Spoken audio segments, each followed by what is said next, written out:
Oh, do you have a secret flame breathing technique you are not telling us about? Okay, so we can see that the game maker is also the fan of Demon Slayer. That's so adorable. The author pushed the bear away. Why?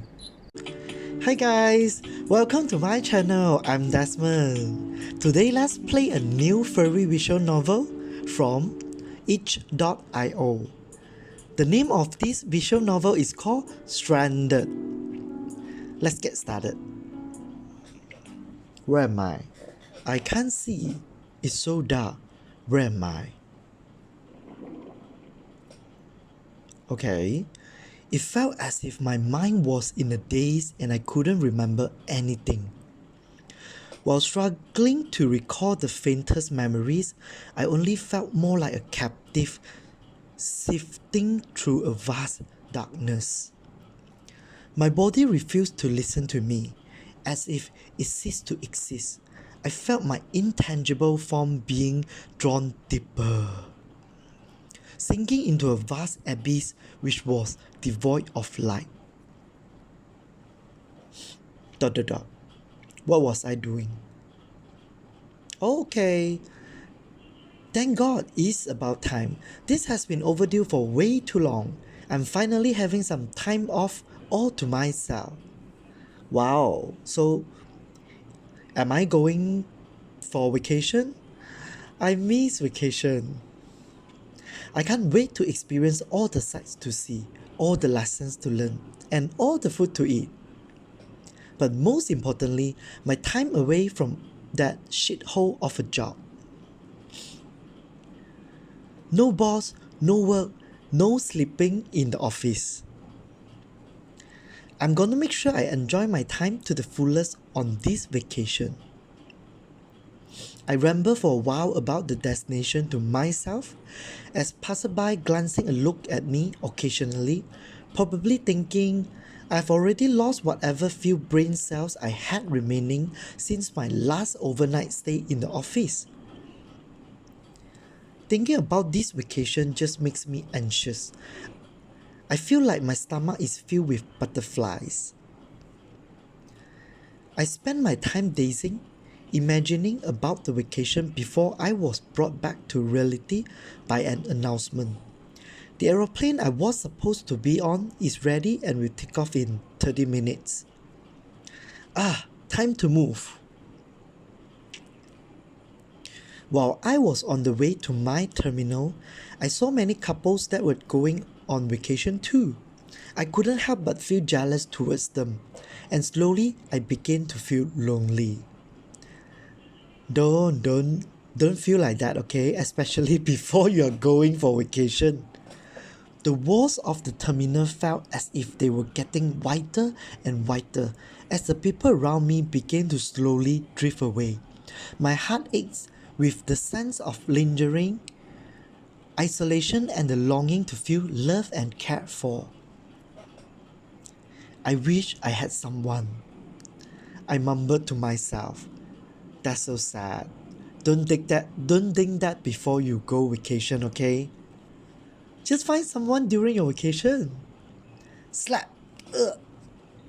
After being gloomy for a while, I give my cheek a slap to snap out of it. Dumbass, I'm going on vacation. I'm supposed to be happy. Forget about relationships. This vacation will be all about me. Yes, you are right. I remind myself before I continue to make my way to the plane. After struggling to get to my seat, I stashed away the belongings I had on hand in the compartment up above. A backpack containing the odd book or two, a sweater for when it eventually got too cold for me, and my laptop, which I took out of my bag before throwing myself into my own seat, letting out a loud sigh of relief. I got lucky because I was able to get a single row of seats to myself. I chose to sit next to the window. Sitting next to other people makes me feel awkward. Okay.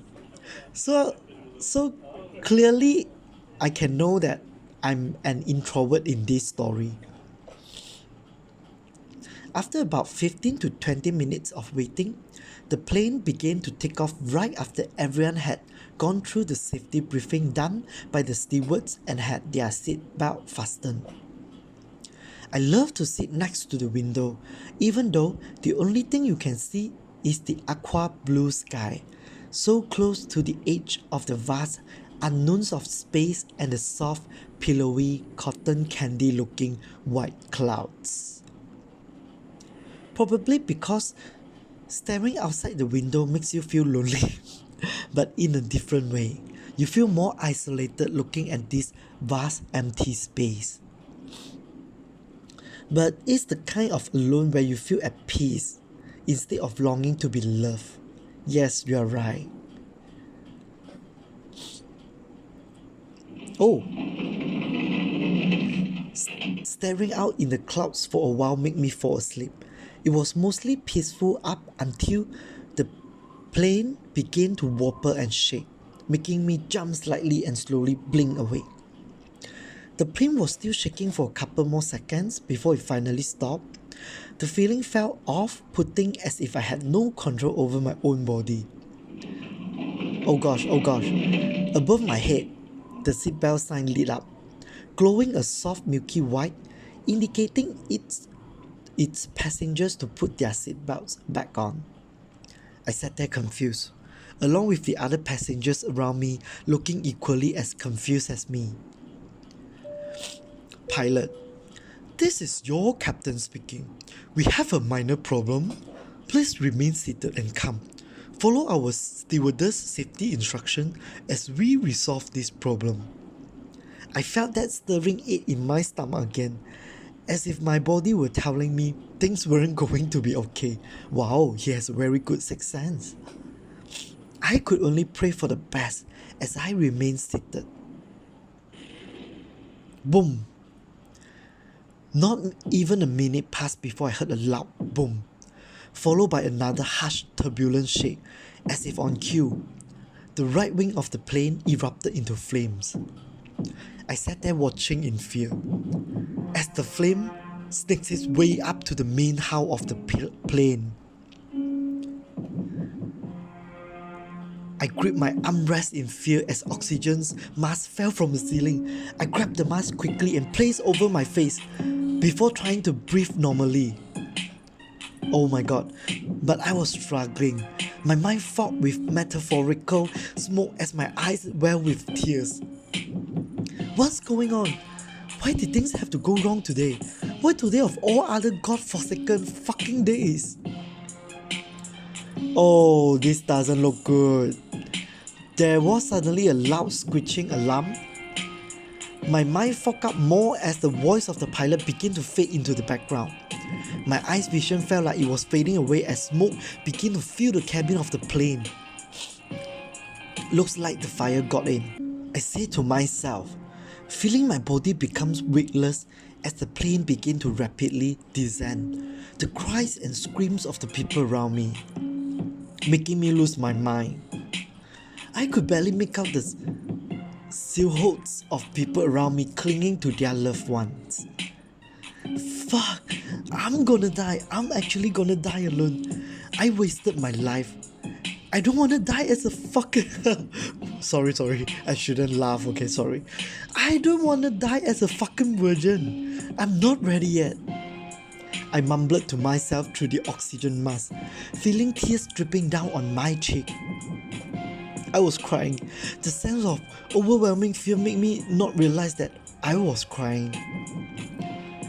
I was trying to hear what the stewards and stewardess were trying to say, but her words quickly drowned in the sea of people panicking and screaming as the plane was inching closer to its inevitable end. Oh my god. Oh no! I tried to lie to myself, telling myself that everything was okay. As I closed my eyes, I could still feel myself crying before everything went black. It was silent, no light, no noise, no signs of life that the soul within my body could feel. And everyone. My heart felt heavy at the sudden memory. a pain like I've never experienced before, as both my physical weight and the emotional weight of my heart make my brain mentally snap. As my lungs became heavier, my thoughts began to get faster and faster. I could feel my tears fade into the area around me.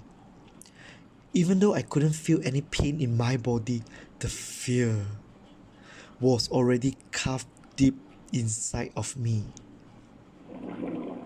Oh, okay, I'm drowning. I don't know how long I have been here. In all honesty, it felt like an eternity. Piecing together what bits of information I had only brought more questions than answers. But everything has an end to it. It wasn't long before I slowly felt my consciousness come to a halt. Hey, wake up! I feel someone shaking me, trying to wake me up. Leave him alone. Probably already dead. No, I know he's still alive. Look, he's still breathing. Pook pook. I open my eyes slowly and see someone trying to wake me up. Oh! Hi, boy. Husky. Pook pook. An unfamiliar blue figure is casting a shadow upon my body, continuously poking my left cheek. He looks down at me with a concerned look on his face. Oh, he looks so adorable. Thank God you're still alive. As I was slowly regaining consciousness and trying to make sense of my surroundings, the blue beast turns his head to the side while calling for help. Hey, there's another survivor here. Could you lend me a hand to patch this guy up real quick? Money. Oh, sure. Oh, she's cute. Is it she or is it he? I hear in the distance. Gender storms against the sand, gradually getting closer and closer to me. Before seeing a bunny sat next to my weak body within my peripheral vision, patching my wounds up with some disinfectants and gauze. This blue beast looked just like my friend Winter. Thankfully, they weren't life-threatening. I'm really glad you are here. I don't know what I would do without you. I see the husky says with a smile towards the bunny. No problem. It's the least I can do to help. I'm gonna regroup with the others and see if they need some help as well. Sure thing. I'll join you and the others in a bit. The bunny bows slightly and smiles reluctantly before making her way out of my view. I tried my best to stand, but couldn't hold myself up. I coughed hoarsely. My breathing was heavy, my whole body sapping me with an aching pain. Please don't move too much. Take a break and let me help you out. That's so sweet of you, Husky. He slowly lifted my body, just enough to make me sit up and lean back against a tree. Oh, I can see that Husky is having wounds as well. Any idea where we are right now? I'm not sure where we are either, but based on our surroundings, doesn't seem like this place is inhabitable. Oh, that's such a good news. How about you? Are you doing okay? Yeah, I am. Thanks. Oh, great smile. No problem. I need to look for others. Do me a favor and just stay still, okay? Yes, sir. I nodded. Just after I did, he sprinted away. How is he so calm in a situation like this? I briefly glanced at my surroundings, trying to analyze the situation, only to see the remains of the plane scattered across the vast blue sea. So the crash was real. Of course, duh. I thought with disbelief as I turned my neck to the left. I was now looking at the surface of a pale yellow sandy beach, littered with the bodies of unfortunate souls who were caught up in the catastrophe. Dear God, those people used to live and they were just dead in an instant. Just how many were lost? I pondered and shifted my gaze further out towards the shoreline. Horror and shock overtook me just as soon as I saw it. The scene before me resembled some kind of nightmarish hellscape. Charred remains that looked like a person's forearm and leg. Oh my god. One half of a mutilated looking torso with scant portions of someone's jawline still attached at the neck. A sickening looking pile of fleshy looking innards that glistened underneath the light of day. Splotches and streaks of crimson red could be peeled as far the eye could see, and debris littered the shoreline as if they were the remnants of some grim memento. The overpowering stench of machine oil permeated the air. A sudden pang of sadness and revulsion was felt, and I impulsively turned away from the grisly spectacle, only to be faced with a large green jungle lined with tall coconut trees and rows of bamboo. Okay, this is a great news. If you're able to see coconut trees, that means you have food. Okay, you have water. It's a good news. The sudden change of scenery took me by surprise, and I felt bewildered just by staring at the weird assortment of foliage. So much mixed color, and certainly not the kind of diversity that was expected from this trip, but it was a picture of heaven in comparison to the horror of what was witnessed earlier. Having seen it all, I still couldn't bring myself to accept reality. But the situation was all too real and I was caught up in it. At least I wasn't alone. Yeah, you're right. There were others like that, Husky and Bunny. Just where were they?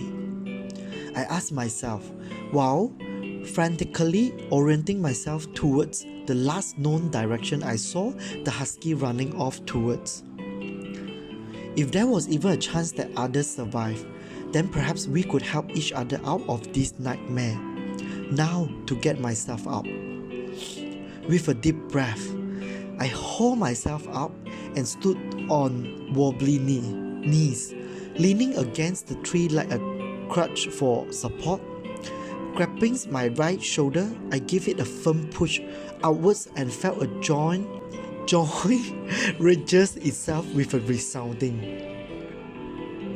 Ugh!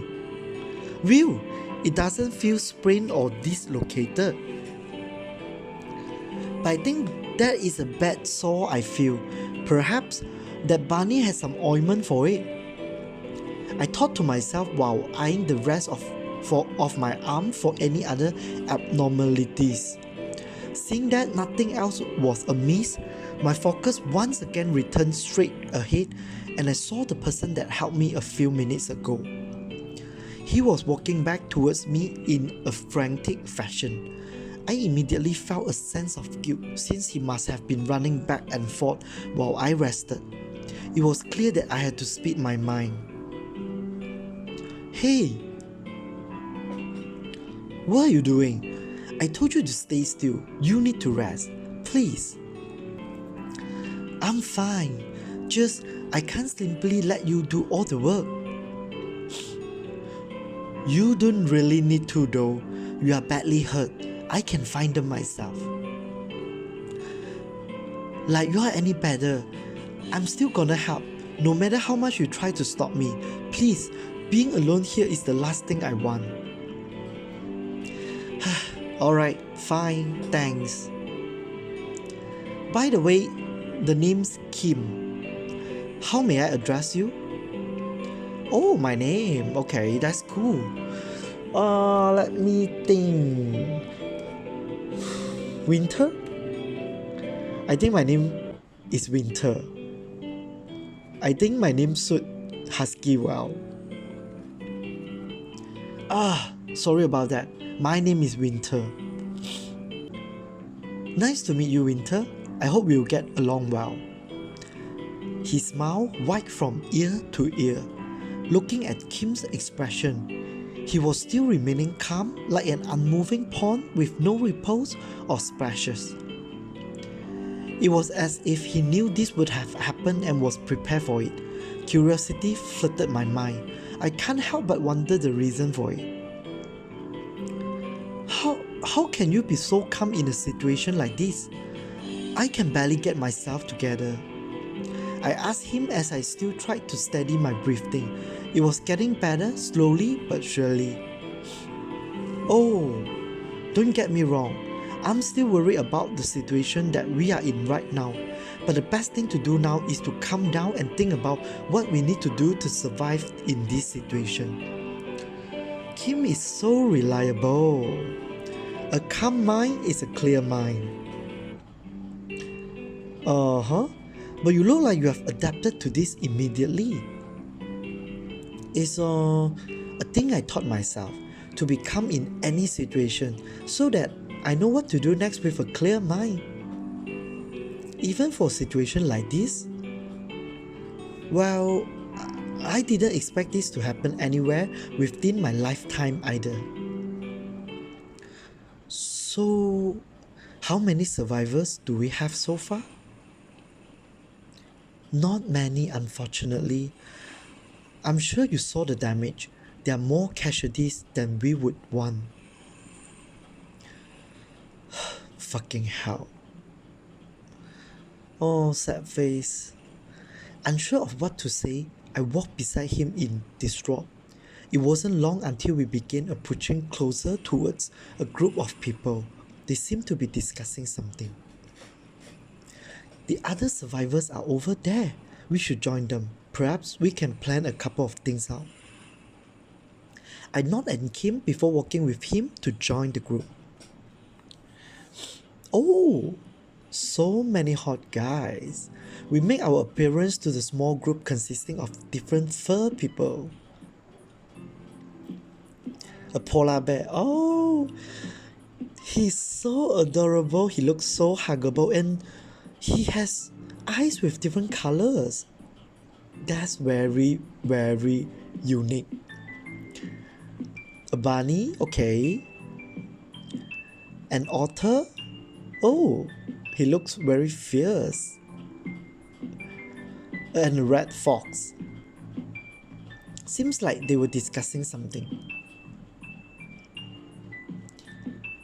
Silence befell the group as none of them said a single word upon our arrival. Some of them took a quick glance at us before averting their eyes away. You guys okay? What happened here? Psst. Yeah, being stuck in the middle of nowhere is totally okay. Real fucking peachy. Come on, man, just stop. ... A sense of dread floats in the air. Whatever happened here wasn't going so well. Everyone wasn't looking too great, all patched up and disheveled looking. I can only stand in place not knowing what to say. It wasn't a while until the bunny breaks the silence. Then, how are we supposed to get home? Is there nothing we can do? I wanna go home, she said before placing her hands over her face, letting out a loud exhale. Hey, it's okay, don't panic. I'm sure we can do something. We'll find a way. Yeah, we'll get through this and get ourselves home. All of us. I know. I'm sorry. Listen, before anything else, I would like to pay respect to the others who were not so fortunate. I eyed the group while speaking and saw solemn faces all around. The fox's expression still held its harshness, but no words came out of his mouth. If anyone wishes to sit this one out, then now is the time. All had their heads bowed in respect except for the fox, who let out an exasperated sigh before following suit. I wasted no more time and give a brief farewell for those that have departed. Though strangers we remain, in memory you are retained. Rest in peace now, nameless brothers and sisters. There was an awkward silence which lasted for a bit after I gave my eulogy, but necessity dared the husky to speed up. We should all go further inland, away from the crash site. There's too little time to bury the bodies. I'm not sure if I even feel like it at the moment. He struggles with his words, trying hard to downplay the carnage on the beach. The others could only nod slowly in unison. I agree, but eventually we would need to clear up the bodies. I hear wildlife all around us, so we need to assume that the mess would only attract predators. That is a potential threat for all of us. Oh, okay. So my character, Winter, is actually very smart. I replied in a concerned tone while staring Kim in the eyes. True. But I say we make that tomorrow's problem, since our priority now is to secure a campsite before we lose the light of day. So far we only know that we are stuck on a deserted island, according to Owen and Baru. Yeah, this place is indeed an island. We even covered some high ground to get a glimpse of our surroundings. Oh, so this polar bear is a Baru. His name is Baru. Yeah, I was surprised that Owen could even climb a tree that fast. Before I knew it, he was high up in the sky, in the tree. Oh, this is cute. But we couldn't find any buildings or anything man-made. Not only that, the cell phone signal is busted. Not a single bar. So we really are cut off from the rest of the world. Well, if anything, our survival takes priority. People will be looking for us eventually. But for now, what do you guys think we should do first? Winter, any ideas? I don't know, give an idea. Okay, give an idea. I should shine. We could salvage the aeroplane before the resources float away from all the wave. Fox, I'm not going. Huh? You guys can go collect stuff. But I'll go and mind my own business. Okay, Fox is definitely not a team player here. I stand close to Kim as the red fox walks away out of our view without ever looking back. Oh, don't worry about him. He's been like that since we've been here. Yeah, he doesn't let anyone near him. He's probably having it hard right now. Just let it slide. I'm sure he'll come around. We are still adapting to this situation in our own ways after all. Right. All of us except the fox headed towards the remains of the plane and proceeded with our plan. A few hours passed and it seems like all of us managed to salvage at least one thing from the remains of the wreck.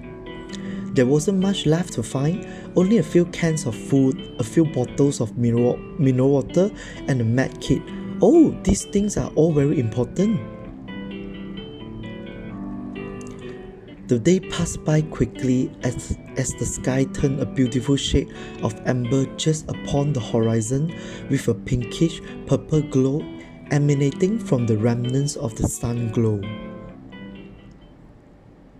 By the time we regrouped again, it was already dark. It was only then I realized. Crap! Huh? Is something wrong? We didn't make a campfire for the night. Oh, crap, you're right. We were all so caught up in salvaging what we could that we have forgotten all about it. Then, what should we do now? Do we even have the time to build one? I don't think it will be safe to go through the dark to gather firewood now. But it's more dangerous to be in the dark at night. Who knows what creature might sneak up on us in the dark? I guess it will be a very long cold night. Well, if it's cold you are worried about, my big fluffy fur can warm you up all night. Hehe. Oh, that's a very kind offer. Thank you, sweetie. Alright, let's not get ahead of ourselves. We'll manage what we can find for now and build one. Guys, is that smoke? She said, lifting her hand to point at the direction of the smoke. Wherever there is smoke, there is fire. Let's go. No, wait. My sudden voice startled the polar bear so much that he tripped and face-planted himself on the sandy beach. The front of his body is now covered in sand, which he quickly brushed off upon getting back up on his feet. He definitely wasn't happy about that. What's that for? Shh. We are stranded on an unknown island with no signs of building. Who could be making that fire? Winter's right. We should be careful at least. Come on, guys. The fire must be from the fox. All of us approached the source of the smoke. The burning light of the campfire grew brighter and brighter the closer we got. Sitting by the fire source was none other than the fox that didn't join the salvaging. He noticed us approaching him before giving a glance at us. What? Don't look at me like that, creeps. The fox looked back towards the fire before throwing another piece of firewood into it. Wow, I knew you were onto something when you left us. Well, no one ever mentioned making a fire. You all happily went for your soul bonding expedition. Yeah, but how did you make the campfire though? Exactly. Oh, do you have a secret flame breathing technique you are not telling us about? Okay, so we can see that the game maker is also the fan of Demon Slayer. That's so adorable. The otter pushed the bear away. Why? Anyway, you could have told us that before going on your own. The red fox turned away, ignoring Owen, and focuses his gaze on the fire silently. Oh, so we can know from here this red fox must be someone that looks strong outside but gentle inside. Smokes and ashes flew up as the sound of fire burning the wood fills the silent night. It wasn't a while until the bunny broke the silence. Thank you for making a campfire. I just hope you all didn't waste your time salvaging that plain wreckage. Haha, we did get some stuff out of it though. Do you mind if we join you? Help yourself. Everyone proceeded to sit around the fire, regaining their warmth slowly. Oh, for once, the warmth felt great. Didn't you gloat on how you can warm us all night back then? Well, yeah, but nothing can beat the warmth of fire. I couldn't help but chuckle at his dumb etiquette sometime. It's just what you need after a hard long day. We sat around the fire, equally distant from one another. Some of us tried to dry ourselves after dipping into the seawater. The fox, on the other hand, was relaxing against a rock, looking up at the sky with a sigh of boredom huffing through his muscle. Everyone was very quiet around the fire, exhaustion slowly consuming us, but it seemed as if no one is really dozing off or sleeping yet for some reason. I pondered for a moment in my silence. Where would I end up at the end of all this? As I daydreamed, I felt a nudge from my left shoulder. It was Kim. trying to bring me back from my dazed state. Hey, you alright? Yeah, I'm doing fine. Just thinking of the possibilities. Well, as I was saying to the group, we might be stuck here for a few days. Might as well get to know each other. Also, we didn't really introduce ourselves properly yet, so let's start over.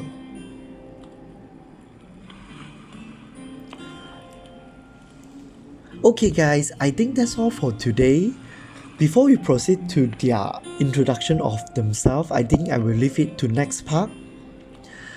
So for this game, the game maker has done a good job on having all these very nice drawing characters. So guys, if you like this game, this is still a demo version, please go to the itch.io, search for Stranded to support this game maker. And if you like my video, please subscribe my channel. Thank you. Bye.